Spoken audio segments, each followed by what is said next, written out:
প্রিয় দর্শক, স্বাগত জানাচ্ছি আমাদের আজকে বিশেষ আলোচনা অনুষ্ঠান স্বাস্থ্য খাতে বৈষম্য, গরিব হলে ওয়ার্ডে, টাকা থাকলে বিদেশে। সঙ্গে রয়েছে আমি জুনাইব আহমেদ। স্বাস্থ্যসেবা আমাদের মৌলিক অধিকার, কিন্তু দুঃখের বিষয় হচ্ছে স্বাস্থ্য খাতে আমরা বিভিন্ন বৈষম্যের শিকার হচ্ছি। শহরে গ্রামে ব্যবধান, ধনী দরিদ্রের মধ্যে বৈষম্য, নারী এবং শিশুরা স্বাস্থ্য খাতে বিভিন্ন ক্ষেত্রে বৈষম্যের শিকার হচ্ছে। এ ধরনের বৈষম্য আমাদের সামাজিক এবং মানবিক অগ্রগতিতে প্রতিনিয়ত ব্যাঘাত ঘটাচ্ছে। বাংলাদেশের বৈষম্যের চিত্র এবং সামাজিক এবং অর্থনৈতিক প্রভাব এবং এর সমাধান নিয়ে আজকে আমরা আলোচনা করব আমাদের বিশেষ অতিথিদের সঙ্গে। জানতে চাইব কিভাবে এই বৈষম্য রোধ করা সম্ভব। আজকে আমাদের আলোচনায় বিশেষ অতিথি হিসেবে রয়েছেন নাগরিক পর্যবেক্ষক আখিমণি এবং স্বাস্থ্য বিশেষজ্ঞ তাসমিয়া হাসান তুষি। আমি প্রথমে আখি আপনার কাছে জানতে চাচ্ছি, আপনি মনে হয় শুনেছেন 5 জুলাই বরিশাল মেডিকেল হসপিটালে যেখানে 300 সিট রয়েছে, সেখানে 700 থেকে 800 জন রোগীকে ভর্তি করা হচ্ছে। এরই একজন ভুক্তভোগী হচ্ছে হারুনুর রশিদ। তিনি সেই সিট না পাওয়ার কারণে করিডোরে অবস্থান করেন এবং সেখানে মৃত্যুবরণ করেন। আপনার কাছে কি মনে হচ্ছে এই সিট সংকটই হচ্ছে মেন কারণ, নাকি জনগণের বৈষম্য, দরিদ্র জনগণের বৈষম্য এর ক্ষেত্রে অনেক বড় একটা কারণ হিসেবে রয়েছে, এবং এর জন্য দায়ী কারা বলে আপনি মনে করছেন? দেখুন, আমি বলবো এর জন্য দায়ী মূলত সরকার। কেননা একটি গ্রামে 70% মানুষ বসবাস করে, গ্রামের দিকে বসবাস করে 70% মানুষ, কিন্তু 80% চিকিৎসক রয়েছে শহরে। এবং আমাদের শহরের বেড বলেন, আমাদের শহরের হসপিটাল বলেন, যতটা উন্নত একটা গ্রামের চিকিৎসালয় ততটা উন্নত না। আপনারা দেখবেন যে কোনো বড় বড় সমস্যা হোক না কেন, গ্রামে সেই চিকিৎসাটা তারা করতে পারছে না, তাদেরকে শহরে পাঠাতে হচ্ছে।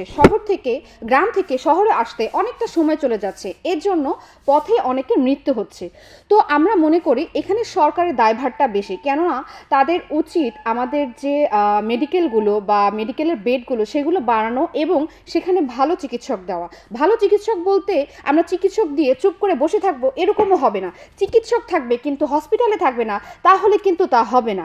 আমাদের হসপিটালও ভালো থাকতে হবে, বেডও ভালো থাকতে হবে, চিকিৎসকও থাকতে হবে বলে আমি মনে করছি। তাসলিমা তুষি, এই ক্ষেত্রে আপনার মতামত কি? দেখুন, আজকে আমাকে যে আলোচনার জন্য ডাকা হয়েছে সেটার ট্যাগলাইনটা হচ্ছে গরিব হলে ওয়ার্ডে এবং টাকা থাকলে বিদেশে।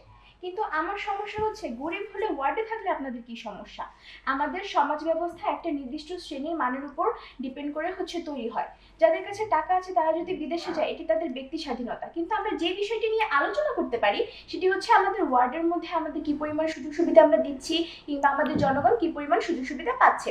তো আমার কথা হচ্ছে, আর যাদের কাছে টাকা নেই তাদের কাছে ওয়ার্ড তো আছে, তাদের কাছে সেবা তো আছে, এবং তাদের কাছে সরকার আছে। আমরা চাচ্ছি প্রতিনিয়ত আমাদের এই মানগুলো, এই স্বাস্থ্যসেবার মানগুলোর উন্নয়ন করা। আমাদের আখি আপা যেটা আমাকে জানালেন যে অনেক সময় আমাদের দেখে যে ওয়ার্ড থাকে কিন্তু তার মধ্যে পর্যাপ্ত পরিমাণে ডাক্তার থাকে না। উনি বলতে চাচ্ছেন যে আমাদের ব্যবস্থাগুলো অনেকটা শহর কেন্দ্রিক এবং শহরমুখী। কিন্তু আমি যেটা বলতে চাচ্ছি, দেখেন, কিছু সীমাবদ্ধতা থাকে। আমরা একটা উন্নয়নশীল দেশের মধ্যে আছি এবং আমরা প্রতিনিয়ত উন্নয়ন করে যাওয়ার চেষ্টা করছি।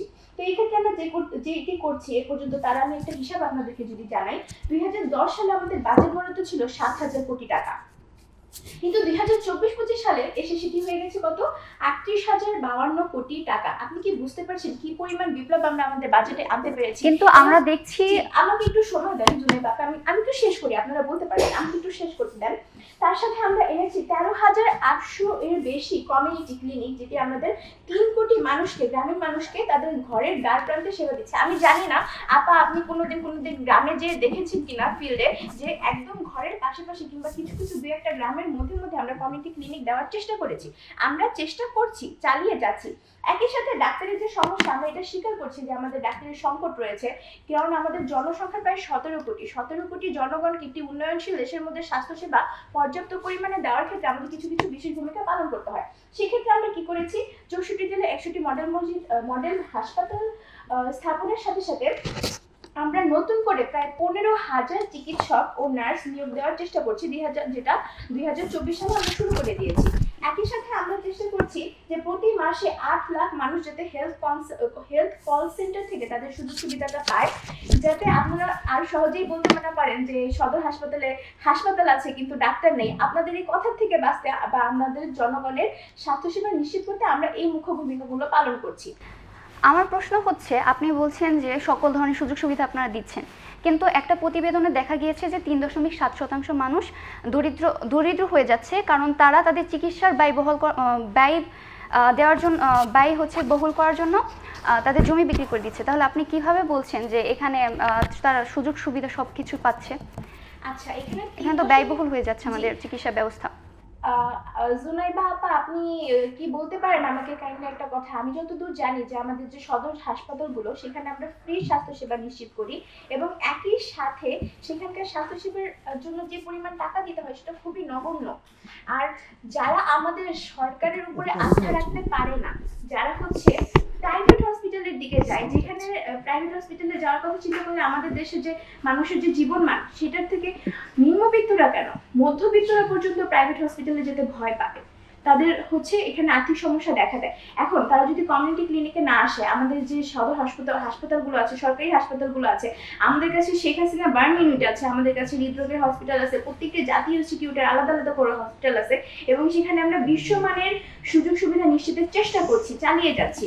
আমাদের সীমাবদ্ধতা আছে, আমরা মানছি, কিন্তু এর মানে এইও না যে আমাদের কাছে কিছুই নেই। আমরা কিন্তু প্রতিনিয়ত চেষ্টা চালিয়ে যাচ্ছি এবং এমনও না যে কেউ ভালো হচ্ছে না। দেখেন, হাজারে যদি একজন মানুষের কোনো সমস্যা হয়, আপনারা কিন্তু সেটা আইডেন্টিফাই করেন, কিন্তু বাকি যে 999 জন মানুষ সেবা পেয়ে সুস্থ হয়ে বাসে গিয়েছে, এটাও যে একটা সাফল্য এবং এটা নিয়েও যে আমরা পরবর্তীতে আরো চিন্তা ভাবনা করতে পারি, এটা কেন আপনি চিন্তা করছেন? আপনি 3.75% মানুষের কথা চিন্তা করছেন। আমি মানছি এটা আমাদের দুর্বলতা, কিন্তু আমরা চাচ্ছি এটা কাটিয়ে উঠতে।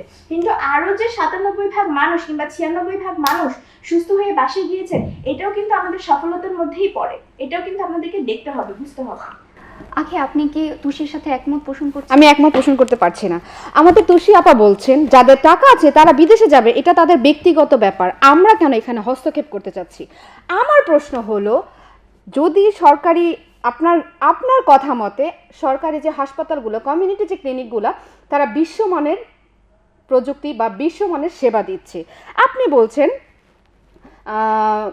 3 কোটি টাকা বরাদ্দ করা হচ্ছে, 13,800 কমিউনিটি ক্লিনিক হচ্ছে, আপনি বললেন টেলিমেডিসিনের কথা। উত্তরবঙ্গের দুর্গম চরে যদি বিদ্যুৎ নেটওয়ার্ক না থাকে, সেই টেলিমেডিসিনের কাজটা কি আমি জানতে চাইবো। এবং আপনি বললেন যাদের টাকা আছে তারা বিদেশে যেতে পারে। তো আমার কথা হলো গিয়ে, সরকার যদি ভালো সেবা দিয়ে থাকে, বিশ্বমানের সেবা দিয়ে থাকে, তাহলে কেন সরকারি কর্মচারীরা বাংলাদেশের কোনো সরকারি হাসপাতালে চিকিৎসা নেননি? তারা কেন বাংলাদেশ স্পেশালিস্ট হসপিটালে গেল, তারা কেন ব্যাংকক গেল, তারা কেন সিঙ্গাপুর গেল, তারা কেন ভারতের প্রাইভেট হসপিটালে গেল? আমার এই প্রশ্নটা কিন্তু থেকেই যায়, জনগণের প্রশ্নটা কিন্তু থেকেই যায়। আপনি আরও বললেন বেঁচে যাচ্ছে তাদের গল্প বলতে, কিন্তু আমার মনে হয় না এই যে আপনি বললেন বার্ন ইউনিট, এই যে আপনি বললেন হৃদরোগ, এই যে আপনি বললেন বিভিন্ন বড় বড় হসপিটাল, আমার মনে হয় না এইখানে কোনো একজন স্বাভাবিক একজন মধ্যবিত্ত মানুষ যেও প্রপারলি তাদের সেবাটা পেয়েছে। কেন আপনাকে আমি বলছি, একজন সাধারণ নাগরিক যদি সকাল 7:30টায় বের হয় ডক্টর দেখানোর জন্য, সে বাসায় ফিরে 5টা-6টা বাজে। কেন? কারণ তার সিরিয়াল দিয়ে ডাক্তার দেখাইতে চলে যায় 12টা বাজে। 12টা বাজার পরে যে টেস্টগুলো করতে হয়, টেস্টগুলো আর সরকারি হাসপাতালে করা যায় না। আপনি হয়তো জানেন না, আপনি হয়তো খবর নেননি। আপনি যদি শহরবর্তী হাসপাতালে যান, সেখানে আপনি দেখতে পাবেন যখন কোনো টেস্টের কথা বলা হয়, ডাক্তাররা নিজেরা বলে দিচ্ছেন প্রাইভেট হসপিটালে যেতে। সেখানে রোগীরা কি করবে? টাকা না থাকলে সেবা নিবে না, নাকি সেবা না নিয়ে মৃত্যুবরণ করবে?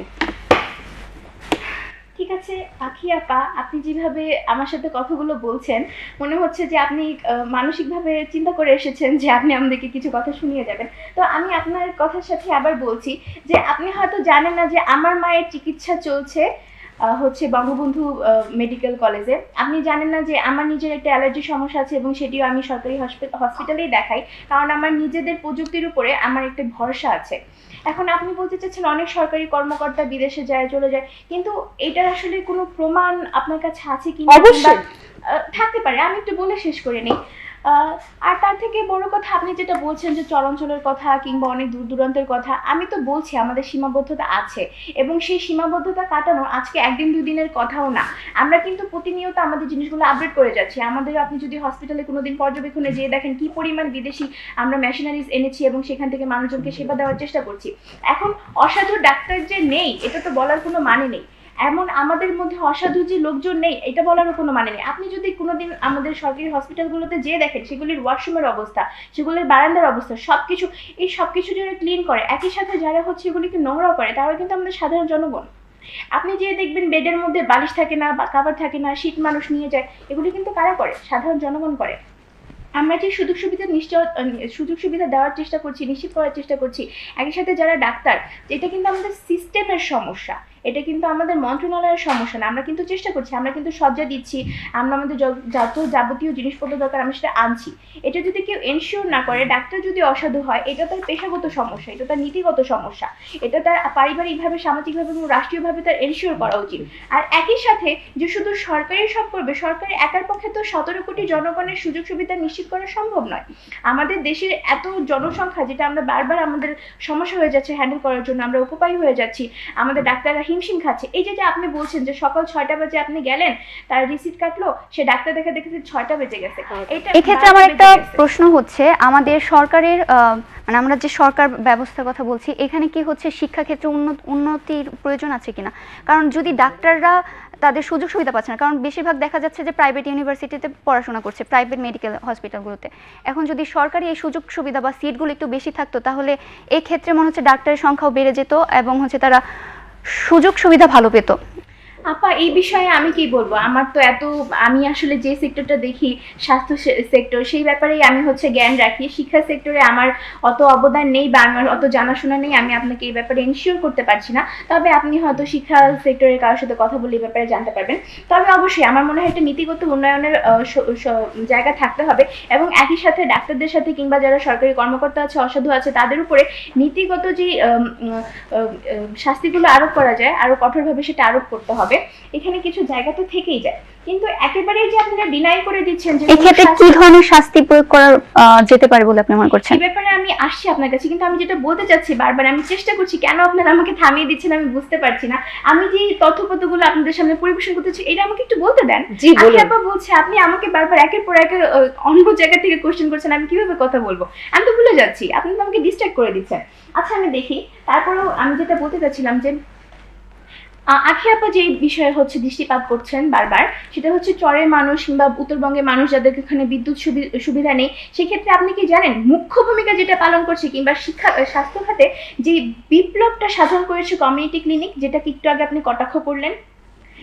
এই কমিউনিটি ক্লিনিক থেকে যে আপারা বাসায় বাসায় যে জন্ম নিয়ন্ত্রণ সহ বাকি সব যাবতীয় মাতৃমৃত্যুর হার কমানো থেকে শুরু করে এমনকি ভাতা পর্যন্ত, চাঁদা পর্যন্ত তুলে তুলে ভাতার ব্যবস্থাও ওখানে করে। কতটুক কার্যকর?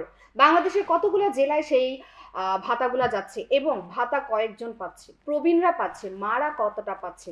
একটা মার আপনি দেখবেন বাংলাদেশে, বিশেষ করে অন্যান্য দেশের কথা জানি না, আমার তুষি আপা বলল যে আমি হয়তো হসপিটালে যাই কিনা, কিন্তু তুষি আপা আপনি জেনে অবাক হবেন, আপনি শুধু আপনার এবং আপনার মার চিকিৎসা নিচ্ছেন হসপিটালে, কিন্তু আমার আত্মীয় স্বজনের আত্মীয় স্বজন, অপরিচিত পরিচিত সকলের সেবা আমি সরকারি হাসপাতাল থেকে নিচ্ছি।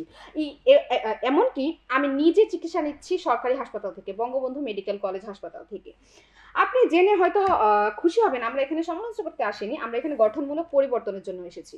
আপনি যেটা বলছেন যে কমিউনিটি ক্লিনিককে আমি কটাক্ষ করছি না, আমার কথাটা হচ্ছে কমিউনিটি ক্লিনিক যে আছে সেখানে পর্যাপ্ত ব্যবস্থা বা পর্যাপ্ত ডাক্তার, পর্যাপ্ত ওষুধ, সেই জিনিসগুলো নেই। আপনি যদি ঢাকারই নিউরোসায়েন্স হসপিটালে একবার যেয়ে দেখেন, তখন আপনি বুঝতে পারবেন আমাদের সিস্টেমে কতটা কতটা পরিবর্তন দরকার। আপনি যখন দেখবেন যে একজন আনসার টাকা নিয়ে একজন রোগীকে আগায় দিচ্ছে, একজন আনসার একজন রোগীকে টাকা দিয়ে সে ওষুধ দিয়ে দিচ্ছে, কিন্তু সেখানে আমি যে সাধারণ জনগণ হয়ে যাচ্ছি সেখানে ওষুধ পাচ্ছি না, শহরে ওষুধ পাচ্ছি না, সেখানে গ্রামের কথা তো আমরা বাদই দিলাম। আমরা কাউকে কটাক্ষ করতে চাচ্ছি না, আমরা চাচ্ছি আমাদের যে ব্যবস্থাগুলো সেগুলো যাতে উন্নত হয়, আমাদের সেবাগুলো যাতে উন্নত হয়, আমাদের যেন বাহিরে যেতে না হয়, আমাদের দেশেই আমাদের গ্রামে থাকতে পারি। আমরা জানি যে 70% মানুষ গ্রামে থাকে, কিন্তু 80% চিকিৎসক শহরে। সেটা কি একটা বৈষম্য না বলে আপনি মনে করছেন? আপনার কি মনে হচ্ছে না শহরে যতটা উন্নত চিকিৎসা মান ব্যবস্থা, আপনি যে হসপিটালগুলোর কথা বললেন, আপনি বললেন হৃদরোগের কথা, হৃদরোগ hospital, Bangabandhu medical college hospital, সেই হসপিটালগুলো কিন্তু শহরে, কিন্তু গ্রামে এই হসপিটালগুলো কোথায়? আমরা যে আসবো, আপনি সব থেকে বড় একটা উদাহরণ আপনাকে আমি দিচ্ছি। তামিম ইকবাল যে হার্ট অ্যাটাক করলো, সে কতক্ষণে সুস্থ হলো? সে কতক্ষণে তার হার্টে রিং পরানো হলো? সেখানে একটা সাধারণ জনগণ যদি যায় সেখানে তার কতক্ষণ লাগে? তার মানে সে বিশেষ ব্যক্তি বলে বিশেষ ব্যবস্থা, আর আমরা সাধারণ জনগণ বলে আমাদের জন্য কোনো ব্যবস্থা নেই বলে আপনি মনে করছেন? আচ্ছা আপা, আমি একটু বলি আপনাকে, আমাদের কিছু সীমাবদ্ধতা থাকে, এটা তো আমি বারবার বলছি। জুনাইবা, আপনি খেয়াল করবেন যে আমাদের যে বিপুল সংখ্যক লোক, এই লোককে ট্যাকেল দিতে আমাদের হিমশিম খেতে হচ্ছে। আমরা তো বলছি আমাদের সীমাবদ্ধতা আছে, আমরা আমাদের দায় স্বীকার করছি। এর মানে এই না যে আমরা বলছি যে এখানে কোনো বৈষম্য হচ্ছে। আমাদের কাছে ওয়ার্ড আছে, আমাদের ফ্যাসিলিটি আছে, আমরা চাচ্ছি তাদেরকে দিতে। আপনি তামিম ইকবালের উদাহরণ দিচ্ছেন। তামিম ইকবাল যেখানে ছিলেন, তিনি তার পাশে একটা হসপিটাল ছিল, তিনি সেখানে গিয়েছেন, তিনি এত লোকের মাঝখানে হার্ট অ্যাটাক করেছেন। কিন্তু আজকে আমার বাসায় যদি আমার বাবা হার্ট অ্যাটাক করে, তাহলে তাকে হসপিটালে নিতে আমার কি পরিমাণ সময় লাগবে? আচ্ছা, আমার বাসার পাশে কি অ্যাম্বুলেন্স দাঁড়িয়ে থাকবে? কিন্তু তামিম ইকবালের যে মাঠের মধ্যে ছিলেন, তার পাশে কিন্তু হসপিটাল ছিল, তিনি একটি কাঠামোর মধ্যে ছিলেন। এটা আপনাকে মাথায় রাখতে হবে। আপনি চাইলেই কটাক্ষ করতে পারেন না একটা জিনিসকে। আপনি আমরা এটা অ্যাপ্রিশিয়েট করছি, আমরা অ্যাপ্রিশিয়েট করে বলতেছি যে সে যদি এই একটা এনজিওগ্রাম করতে কতক্ষণ লাগে আপনি জানেন? একটা এনজিওগ্রাম করতে গেলে 2 ঘন্টা মিনিমাম লাইনে দাঁড়িয়ে থাকতে হয়। যে আমরা, আপনার মনে হয় আমি কোনোদিন এনজিওগ্রাম করিনি? আপনার মনে হয় আমরা ইমিউন? আপনার ধারণা আমি করিনি? আপনার ধারণা আমি করিনি? জি, আপনার উত্তেজিত হবে না, সরকারি হাসপাতালে যাইনি। আপনার উত্তেজিত হবে না, আমরা একটা সলিউশনে আসতে চাচ্ছি। ভাবতেছেন আপনি একাই হাসপাতালে গিয়েছেন, আপনি একাই বিস্তারিতভাবে দেখেছেন, আমরা হাসপাতালে যাইনি। আপনার উত্তেজিত হবে না, আমরা আমাদের অনুষ্ঠানের শেষের দিকে চলে এসেছি। আপনি শেষ করতে পারেন না। আমি আমার জনগণকে যেটা জানাতে চাচ্ছি, আপনি আমাকে জি, আমি আপনাদের কাছে শুনতে চাচ্ছি, আপনাদের কাছে একটা প্রশ্ন রাখতে চাচ্ছি। তুষি এবং হচ্ছে আখিমনি আপা, আপনারা দুজন বললেন যে 2 ক্ষেত্রে বৈষম্য আছে, এবং তারাও বলছে যে তারা সব দিক থেকে একদম পরিপূর্ণভাবে করতে পারছে না। এখন আমার প্রশ্ন হচ্ছে, 5 আগস্টের পর আমাদের যে নতুন রাজনৈতিক ব্যবস্থা বা সবকিছু হচ্ছে, এক্ষেত্রে চিকিৎসা ক্ষেত্রে কোন ধরনের পরিবর্তন বা সংস্কার প্রয়োজন বলে আপনারা দুজন মনে করছেন, এবং আমাদের জনগণের জন্য এই বৈষম্য রোধ করা সম্ভব হবে বলে মনে করছেন? দেখেন, আমি বারবার একটা কথা বলছি যে আমাদের হসপিটাল আছে, আমাদের ওয়ার্ড আছে, আমাদের কমিউনিটি ক্লিনিক আছে, আমাদের চিকিৎসক আছে, আমাদের সরকারি হসপিটাল থেকে পুরো ডাক্তারও আছে, আমাদের বেসরকারি হসপিটাল থেকে পুরো ডাক্তারও আছে, আমাদের শহরে ডাক্তার আছে, আমাদের গ্রামেও ডাক্তার আছে। এখন কথা হচ্ছে এইখানে আমাদের জনগণ আমাদেরকে কতটুকু সাপোর্ট করছে, আমাদের ডাক্তাররা আমাদেরকে কতটুকু সাপোর্ট করছে। আপনি জেনে অবাক হবেন যে এই যে আমাদের 5 আগস্টের পরে যে জুলাই আন্দোলন হলো, জুলাই শহীদ হলো, আপনি যে দেখবেন যে পিজি হসপিটালে যেখানে মানুষের থাকাই কষ্ট, পঙ্গু হসপিটালে যেখানে আমাদের ওয়ার্ড দিতেই আমরা হিমশিম খাচ্ছি, সেখানে একটি পুরো, আমি চাচ্ছি সমাধানটা কি ধরনের আসতে পারে বলে আপনি মনে করছেন? হ্যাঁ, আমি যদি সমাধান দিতে চাই, এই ক্ষেত্রে আমাদেরকে কি করতে হবে? আমাদের সব জনগণকে একত্রিত হতে হবে, যাতে আমাদের পুরো সিস্টেমকে একত্রিত হতে হবে, যাতে আমরা একসাথে কাজ করতে পারি। দেখুন, আমরা কিন্তু সরকারের অবদানকে অস্বীকার করছি না, কিন্তু এই বৈষম্যগুলো যে হয় এগুলো কিন্তু সত্যি, এবং এই প্রশ্ন করাটা আমরা নাগরিক হিসেবে দায়িত্ব। আমরা উন্নয়ন করতে হলে তথ্য নয়, বাস্তবতার মুখোমুখি হতে চাই, এবং আমরা বাস্তবতাকে বদলাতে চাই, জনগণের হয়ে সবার জন্য স্বাস্থ্যসেবার অধিকার নিশ্চিত করতে চাই। ধন্যবাদ। দর্শক, আমরা আজকে আলোচনা থেকে বুঝতে পারলাম যে আমাদের স্বাস্থ্য খাতে যে বৈষম্য, সেটা এখনো সকলের কাছে সমানভাবে পৌঁছনি। এছাড়া বাজেট বাড়ানোর কথা বলা হয়েছে, কিন্তু এছাড়াও প্রয়োজন কার্যকর নীতি, স্বচ্ছতা এবং প্রশাসনিক সংস্কার। সরকারের সঙ্গে যদি প্রত্যেকে দায়িত্ব গ্রহণ করে, অর্থাৎ প্রত্যেক মানুষের প্রয়োজনীয় যে চিকিৎসা ব্যবস্থাটা, সেটা যদি আমরা সকলে মিলে করতে পারি, তাহলে একটা সুস্থ সুন্দর বাংলাদেশ গড়ে তোলা সম্ভব। আপনাদের ধন্যবাদ জানাচ্ছি আজকের অনুষ্ঠানে যোগ দেওয়ার জন্য। পরবর্তীতে আবার দেখা হবে। সুস্থ থাকুন, ভালো থাকুন।